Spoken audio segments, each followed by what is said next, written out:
This morning, the Constitutional Court nullified the entire Computer Misuse Amendment Act. This was an amendment moved by Honorable Nsereko. So why does he distrust the mechanics of democracy? Honorable Nsereko, we want our right to call you a fool and a dimwit, anyway, a stupid man who doesn't deserve our vote. That's my God. We want our right to call you a fool, a dimwit, and a stupid man.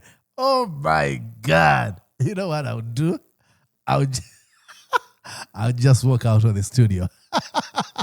I would just walk out of the studio. Honorable Nsereko and like-minded fellows who gave him that consent or leave to produce this thing want to use parliament, the positions they have, to fight very personal tiffs and beefs. But where are you getting that from? Oh, I will tell you this. It's not the best example. Exactly, it's not the best example. Can I continue? Oh, can I continue? Oh, my name is Nsereko. Can I continue? Honorable Nsereko is a violent man. In 2012, he beat up a police officer, Godfrey Musovia. In 2016, on his second term, he beat up a journalist of New Vision, Farouk Kasule. That's how he acts offline. Online, Honorable Nsereko is one of the most visible, loud persons on Facebook. You speak of trying to offer alternative advice to the president, but my friend, you sound dictatorial and undemocratic. Oh, yeah. You have opened up a clear path to hell.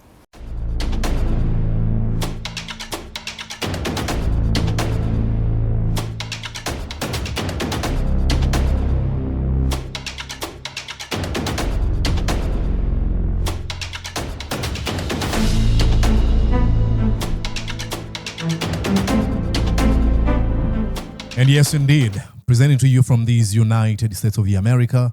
Good morning, good afternoon, and good evening from wherever you're watching me. My name is Mordecai Morisa, and you're welcome to Mordecai Morisa Live. Now, ladies and gentlemen, we got a lot of things to go through, but I want to let you know that Muhammad Nsereko and Museveni, alongside their minions and lackeys, have really lost, and the Ugandan people have won. What am I talking about? Watch here, ladies and gentlemen. This morning, the Constitutional Court nullified the entire Computer Misuse Amendment Act. The background of this matter briefly is that Parliament in 2022 September passed into law an amendment to the Computer Misuse Act. This was an amendment moved by Honorable Nsereko, which we found draconian. It had very draconian provisions, including things like criminalized sharing of unsolicited information, and it made it a criminal offense. And many of us then, like we do now, said that one, the provisions of this amendment offended the Constitution in as far as they undermined the right to freedom of speech, to freedom of free expression, and we thought that it was going way and beyond the constitutional exceptions or limitations to the guarantees of freedom of speech. We also argued then that Parliament passed this law without the requisite quorum. Exactly. So, ladies and gentlemen, you get it here. Muhammad Nsereko has really, really lost. Now, at that time when Muhammad Nsereko was proposing these amendments, there was a very interesting debate, which was hosted by Patrick Kamara of NTV.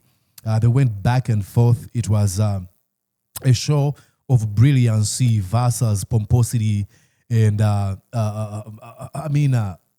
smag. And on the side of smag and pomposity and ridicule and that demeaning persona was coming from the Honorable Muhammad Nsereko, as he was being shredded by none other than Isaac Semakadde, the exiled president of the Uganda Law Society. So what we're going to be doing tonight, ladies and gentlemen, is go back and look at that conversation, what went down. It was having Nsereko handed his fill in the blank. He was, and he didn't believe what he had walked into. I mean, he was chewed alive by none other than Isaac Semakadde. That's the conversation I'm going to be showing you now. Before I actually go into showing you this debate, I want to first make some things categorically clear. I believe in the principle of free speech, and I believe that people should be allowed to speak freely, even offensively. Now, do not hear what I'm not saying. That doesn't necessarily mean I approve of what they say. My conversations and what I do here are built on a foundation that says it is a mark of an educated mind to entertain an idea without accepting it. So, I think they usually attribute that quote to Aristotle. I'm not sure whether he's the one who came up with those words, but you understand the gist there. I don't have to like what you say for me to defend what you say. I may disapprove of what you say, but I defend your right to say it. Again, that's another quote from another person. I'm not sure who said those words. But I think you understand. I prioritize more of the principle of free speech than restricting speech. Now, do not conflate or contradict this with endorsement of threatening violence, where someone says, hey, Monica, I'm coming to kill you, then, Monica should defend that. Absolutely not. That should be criminalized when you be like, hey, I'm coming to kill you. That's threatening violence. But in situations where someone is just abusing, not actually even abusing, but Muhammad Nsereko doesn't want to be described in unbecoming terms or some funny descriptions. Come on, you are a leader. You are a public servant. If you offer yourself for public service, what you should expect is called public criticism. And you're not in position to guide or to choose what kind of criticism that's going to come your way. So the reason as to why Muhammad Nsereko was so quick to propose these amendments is because he was being laughed at and mocked on social media, referred to as Mr. Kagege. I don't know why they say that, but that's what they used to say. And look, I'm not going to come here and, refer to Muhammad Nsereko as Kagege or whatever. No. But if someone wants to call me a fool or I am stupid or whatever, let them go on. I mean, I didn't even, clutch my pulse when the Honorable Daudi Kabanda referred to me as gay. He said that, I'm married to an old woman in the USA. All these are complete lies. I just leave them there because at the end of it all, I know what he's trying to do. So let's go and listen here. This was, I think, the major highlight in this conversation. Listen to how he was asking him to grant us permission to call him a dimwit. The shame is twofold. One, a legislator who is blind to precedent, who gives no meaning to a Supreme Court authority, who gives no meaning to a binding precedent from the African court. And I think I should say this. Honorable Muhammad Nsereko should have known by the time he walked into this studio, he should have understood what he was walking into. I mean, you look at this man, look at how he's dressed, okay? He's opposed to all these policing of the Museveni regime. They say you cannot wear that camouflage. Oh, that belongs to the UPDF. He comes, opposed to that, that lawlessness of the Museveni regime. And then I think he's wearing sports shoes and he's just having fun. And then he's coming with this elitist approach. He's like, okay, let's see. Now, when a leader says that I will, regardless, get it done because my colleagues can give me consensus, that's an unruly, shameful, person. He's abusing law. He's abusing the privilege of parliamentary, space. And this is abuse. This is Honorable Nsereko and like-minded fellows who gave him that consent or leave to produce this thing want to use parliament, the positions they have, to fight very personal tiffs and beefs. But where are you getting that from? Oh, I will tell you this. Okay. I will tell you. Let me give you Honorable Nsereko, for instance, in psych diagram. Yeah, but what I'm not going to allow is to start name calling. For them to rebut. But even Patrick, you can trust that I'm an attorney and a very good one. That's okay. Yeah. So I will tell you the abuse. Let's look at the lawyers, but what I want to tell you, I do not want you to mention somebody who's not here to respond. No, I'm only going to mention Nsereko, the move of this bill. Honorable Nsereko has periodically made a blunder on the parliamentary hands. No, you are the mover. At least you are here. You can. Yeah, you are the mover. Yes, you are the mover. And I don't want to impugning your motivations. From here, I am impugning your motivations in presenting this bill. Honorable Nsereko is a violent man. In 2012, he beat up a police officer, Godfrey Musovia. In 2016, on his second term, he beat up a journalist of New Vision, Farouk Kasule. That's how he acts offline. Online, Honorable Nsereko is one of the most visible, loud persons on Facebook. He has attacked everybody. He knows. Before the cult of Bobby, emerged, he used to go at it at President. I don't believe in that cult of Bobby thing because if Bobby Wine has a cult, I don't believe in that. I support Bobby Wine. I don't think he's immune to criticism. You can criticize him, and if people say, "Oh, do not criticize him," just ignore them and go on and criticize him. Museveni He used to go against Mama Mbabazi and everybody. But going against them is not being critical. I have no problem with that. We loved him. We celebrated him. We have voted him. Okay. Even against a mega wave, Honorable Nsereko has been a resilient brand. So why does he distrust the mechanics of democracy? Exactly. What he's trying to say here is exposing the double standards of Muhammad Nsereko. Before Muhammad Nsereko got triggered because of the trolling and the scorn from social media, Bobby Wine-leaning foot soldiers, he was the leading voice in insulting the person of the presidency, and not because it was, reasonable criticism. No, absolutely not. It was really motivated criticism because he wanted to sort of get the attention from Museveni. But I can play you here clips of Muhammad Nsereko doing what he accuses other people of doing against him. So he's trying to express the, to reveal this, to expose the selective outrage of Muhammad Nsereko of, oh, you're not allowed to abuse me or to insult me. Yet he's been doing this in the past. Honorable Nsereko, we want our right to call you a fool and a dimwit. Okay. A wave. Honorable Nsereko has been a resilient brand. So why does he distrust the mechanics of democracy?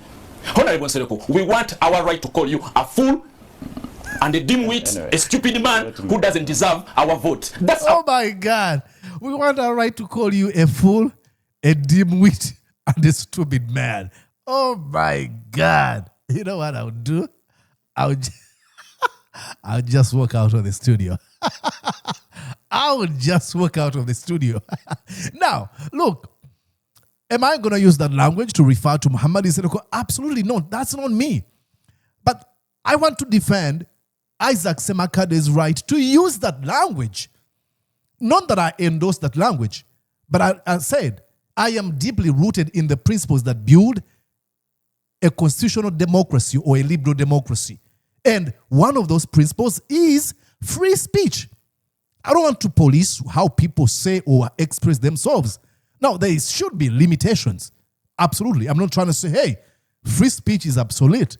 Hey, because you have free speech, you can just walk into a mosque where Muslims are praying and shout, Jesus is Lord. Absolutely not. Free speech doesn't grant me permission to walk into, if I'm a Muslim, to walk into a church and be like, let me tell you, you guys, Allahu Akbar. Absolutely not. There should be limitations when free speech is going to threaten violence. But in situations where someone is just saying, oh, I want a right to call you stupid.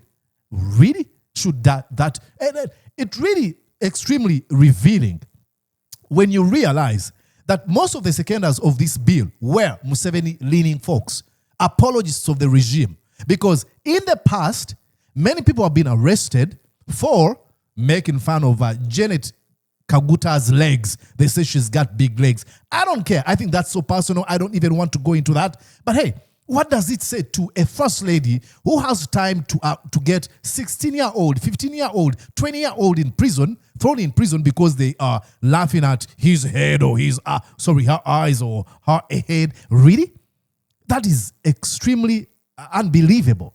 Oh, I don't want you, when Mordecai, you got a big head. Okay, arrest that person. Why is he looking at my head and, describing it as big? Now, in situations where my head is big, how do I accuse those people of committing a crime if they're just describing me? In situations where people have said Mohozi, like we've heard that Mohozi is a big time alcoholic.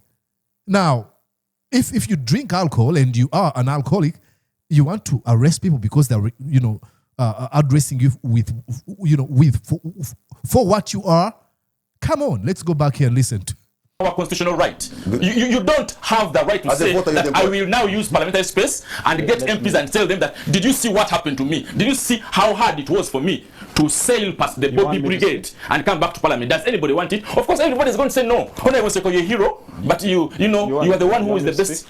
Yes, okay. And throughout the entire show, he was going like, now, do you want me to speak? My name is Nsereko. Do you want me to speak? I'm not going to shout with him. Do you want me to speak? Look at me. I'm an elite. Look at me. Do you want me to speak? Of course, they will agree with you because they are selfish. You want me to speak? Okay. But that's not how democracy works. You've made your point, Isaac. Okay. Let's go on here where he was actually trying to explain this complete unwanted amendment. Let's go here. Actually, all right, Isaac, you listened to the proposition that the Honorable Muhammad Nsereko was bringing, and at one point I've seen you try to defend the freedom of expression. What do you make of this proposition? Should we get worried? Thank you, Patrick. I want to start by being very candid. There is no proposition in everything that Honorable Nsereko had said. He has huffed and puffed, blown hot and cold, but said nothing of significance. Huffed and puffed, hot and cold.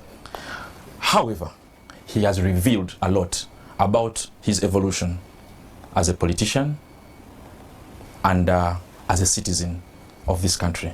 I think it is about time, my former teacher, for you to reflect on your political journey, because you have, in this long monologue, shown us the beginning of the fall of the allure, of the hope and promise of a generation that Nsereko once led. Oh yeah. You speak of trying to offer alternative advice to the president, but my friend, you sound dictatorial and undemocratic. Oh yeah. You have opened up a clear path to hell. You have to take pause and take stock. Let me say a few things that I noted from the monologue that are important. Honorable Nsereko, you would never have gotten leave to introduce this nonsense under Honorable Ulanya. May God bless him to get better. Never. Never. He would have talked to you in a very parental manner and brought... He was melting in real time. Look at his face. Read his facial expressions. The full weight of political experience to just be in your proposal. Oh, my very Lord. May God bless him to get better. Never.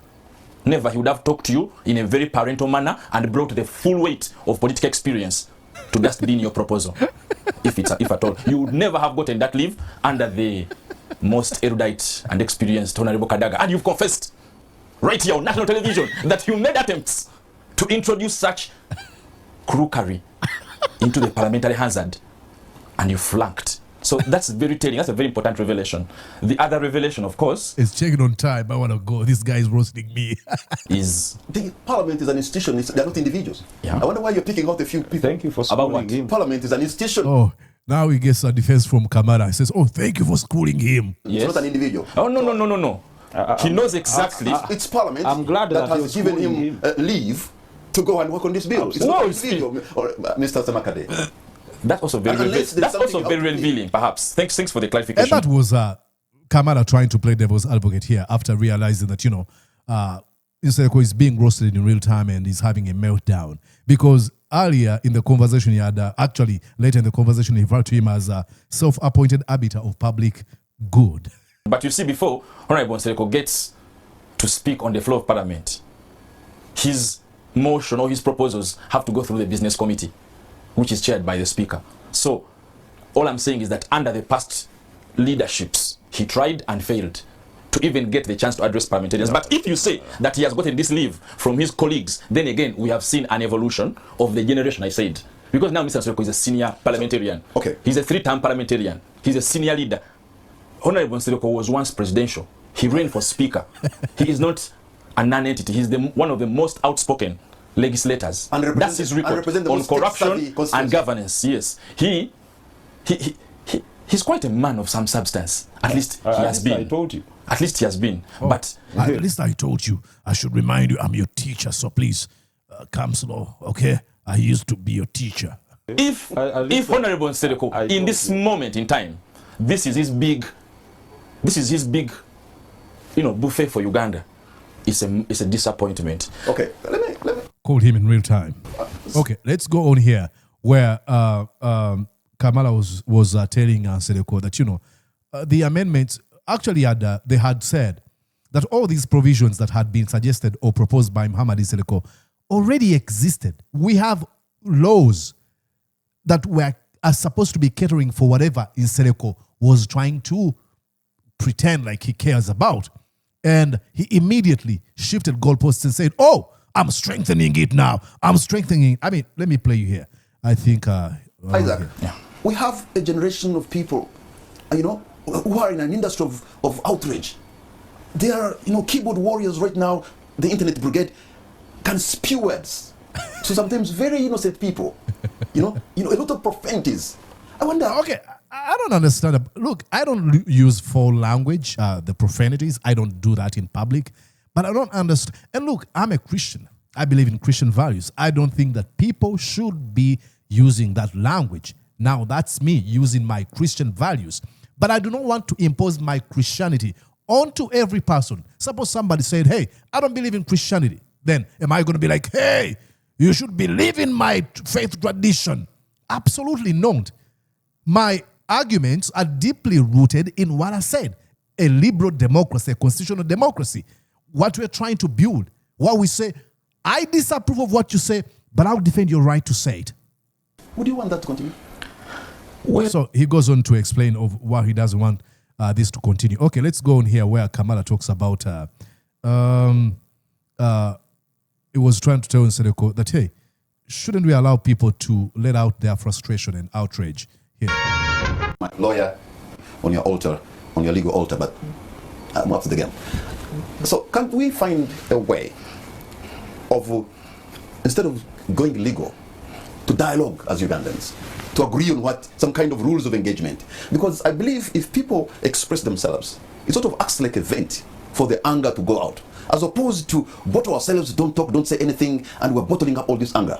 Let them talk, let them express themselves. I have seen you appear on actually a program on this channel, NTV, called Ebigambo Tebita. Words don't keep. But what tribe is Patrick Kamara?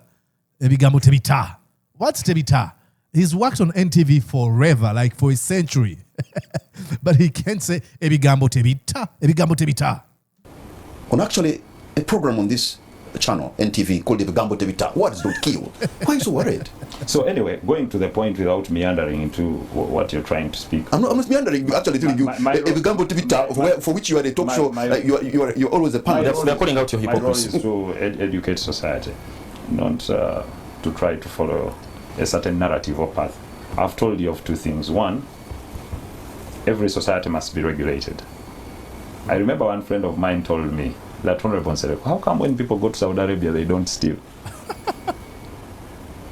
Not that thieves don't go there, but they know the cost of stealing is so huge. I have seen allegations of Saudis stealing body organs from Ugandans. What are you telling me? Oh, I love that. Oh, that's a mic drop. That's a mic drop, ladies and gentlemen. Listen, now, there are two things you have to pay attention here. It is really telling. If you're going to talk about a proposed law, and the best examples you can cite is Saudi Arabia. Oh, let me tell you the reason that's why we don't have opposition in North Korea. Do you know why? Dude, it is a dictatorship. How do you use North Korea as your reference? This is the same thing he's talking about. Oh, do you know why people go to Saudi Arabia, they don't steal? Because, is it a democracy? Absolutely not. And besides that, Patrick Kamara brings out a very important point. Hey, we have stories of Ugandans losing their organs being stolen by those folks in Saudi Arabia. What do you have to say about that? What does he say? Listen. I've seen allegations of Saudis stealing body organs from Ugandans. What are you telling me? I have seen stories, allegations of Saudis stealing body organs then they from ask you, live Ugandans. It's funny he doesn't even address that. Isn't it funny? He does. He's completely. Oh, I'm receiving a call here. I shouldn't be receiving. On my Facebook. Okay, close it. Okay, sorry about that. I was receiving a call on my Facebook. Somebody's calling me. Look, it is really telling. If a member of parliament is going to be told, hey, there's something, a very important thing. Ugandans are losing their organs, and he's just going to sort of deflect or pretend like he's not able to hear what is being said, what is being told. Listen. What are you telling me? I've seen allegations. But they know the cost of, not that thieves don't go there, but they know the cost of stealing is so huge. I have seen allegations of Saudis stealing body organs from Ugandans. What are you telling me? I have seen stories, allegations of Saudis stealing body organs then they from ask you, live Ugandans. In Bahrain, it is hard to steal. Let me tell you, if you have attended public executions. What? Of a prince in Saudi, of a prince who had murdered a servant. Patrick, Saudi Arabia stole the life of a journalist. It's not the best example. Exactly, it's not the best example. Can I continue? Oh, can I continue? Oh, my name is Nsereko. Can I continue? Okay, thank you. I have seen execution of such a high-profile person because they murdered a Pakistani servant who was working in their home. But what am I trying to say? One time, a madman was taken to a center where mental health people are given reception. And he was always saying, I don't see anything. I think I'm normal. They were seeing things normally. There is something wrong if you think sharing pictures of a minor is right in society and that you need to dialogue about that. Yes, you need to transform society by educating it. But you also need to put safeguards. Nobody's defending that, but there's a law that's already provided that criminalizes people who do. Come on. In society. Can I come in with this thing of minor? These people enjoy gaslighting games. Oh, if you're okay with sharing photos of a minor and stuff like nobody's okay with that. He knows he's lying. Nobody's defending that. So that's right. That's the moment. I think you had your time. Actually, it is your ignorance that is so infectious because you started. You want him to speak? I can give him time. I hate that kind of smag. Look, I hate that kind of pomposity. Jeez. If you think that it's right for someone to intercept your phone and hack it, or your email, and hack your business secrets, for me, I think it's wrong.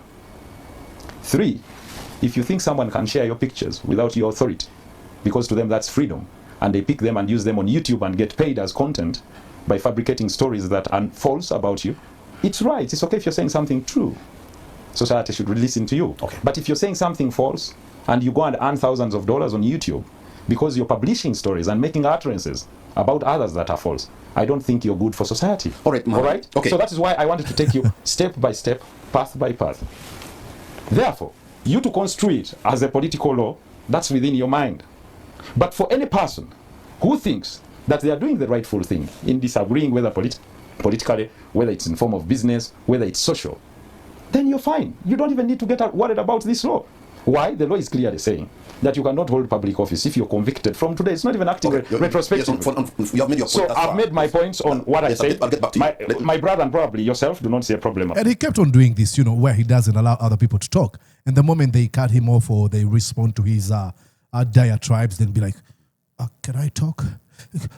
Can I talk? Can I talk? My name is Nsereko. See me. Can I talk? About hacking.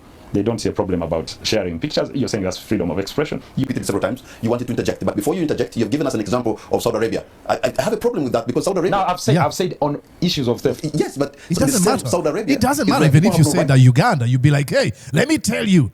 Do you know why his kids don't steal? Tell me why. Because every time they steal, he cuts off their finger. What type of example is that, Nsereko? Oh, I'm just giving an example. In as far as theft is concerned, it doesn't really matter. Don't use Saudi Arabia in anything, especially in the law. Especially women, the same Saudi Arabia is where I've had honor killings. The same Saudi Arabia is where, just even on our TV, I've seen Ugandans who have been abused to the extent some of them losing their body organs. Yeah, don't tell me about Saudi Arabia. Example, I'm not. No, I'm talking about theft. You pick an example of a pariah state. Yeah, theft with theft. It doesn't really matter. Oh, theft.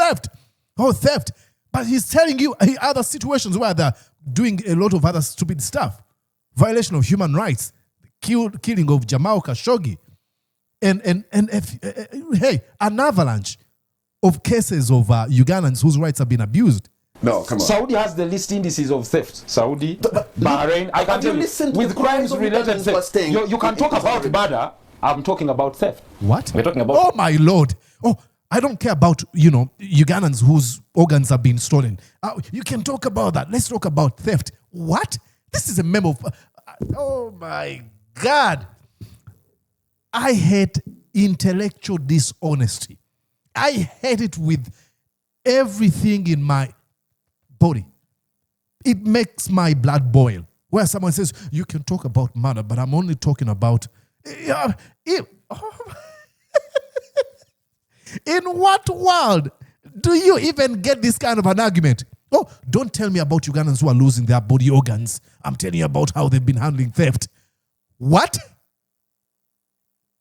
Jeez. What happens to Ugandans So in Saudi Arabia? the indices about theft and murder. Parliamentarians shutting a blind No, we've talked about that. Exactly. That's why he's calling him out. You know, a member of parliament, you know, turning a blind eye on this very important issue. A blind eye. No, we've talked about that. Isaac, it's your time to rebut. Jeez. Well, I want to start by hammering out Please excuse me. I have a slight sort of cold. So if you see me cleaning my nose, don't worry. on this thing of children. It was used to promote a law called the Anti-Homosexuality Act and Anti-Pornography Act, both which have been rendered unconstitutional. So in short, one at a time. One at a time. You are When you an use- advocate of homosexuality. You realize that he interjects over and over again. But the moment Isaac Semakadde does it, then it's like, will I talk? Can I talk? Can I talk? My name is Nsereko. Sexuality among Honorable children. Muhammad, one at a time. No, I'm only asking. No, because you let him make. See, he made the host angry, and rightly so. I'm only asking. You will respond after he's made his it's statement. It's not bad. No, these are the rules of engagement that you listen to each other. So there are two Exactly. things. The rules of There engagement are that two you things listen to each this. other. One at a time. When you Isaac. listen to Honorable Nsereko, you scarcely get the view that he's a lawyer. He has forgotten that basic rules of evidence. You know, Exactly. when you make law, the evidence threshold still remains. The government has a high burden to show that there is a pressing and substantial problem affecting society that requires legislation, which current legislation has failed to fulfill. Honorable Nsereko flags children, flags a few images, you know, blabbers on, and you ask yourself one, Blabbers is he on. aware of the existing law? Hacking is already a criminal offense under the Computer Misuse Act. I'm Stalking. strengthening it. Oh! Stalking. I'm strengthening it. Cyber I'm strengthening it. Jeez. stalking, cyber harassment. And that's what I've said. All these laws are here. Sharing unauthorized access, sharing photos of children, all these offenses are here. What we have seen, however, in the last 11 years of that act has been the criminalization of speech against the first family. That's the only business the government of Uganda has used this law for. Exactly. To give a gilded status to one family and to cause us to remove them from our social media conversations. There is a Standing ovation.